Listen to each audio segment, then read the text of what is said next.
আসসালামু আলাইকুম বন্ধুরা, সবাই কেমন আছেন? আমি ফারদিনা জার্মানি থেকে আবারও চলে আসলাম নতুন একটি ভিডিও নিয়ে।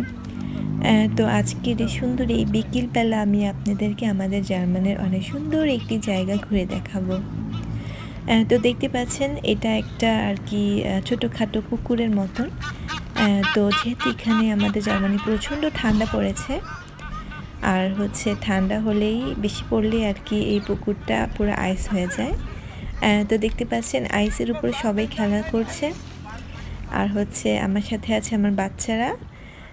তো নর্মালি এখানে প্রচুর পানি থাকে, তো পানির মাঝখানে যাওয়ার জন্য কাঠের একটি জিনিস দেখতে পাচ্ছেন, এখানে আর কি হেঁটে সামনে যেতে হয়।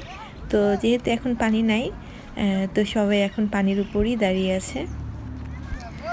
তো ফ্রেন্ডস, আমার আজকের এই ভিডিওটা যদি আপনাদের ভালো লেগে থাকে তাহলে আমার নতুন ইউটিউব চ্যানেলটা সাবস্ক্রাইব করবেন, আমার পাশে থাকবেন, আমার জন্য দোয়া করবেন যাতে আমি আরও ভালো ভালো ভিডিও আপনাদেরকে উপহার দিতে পারি।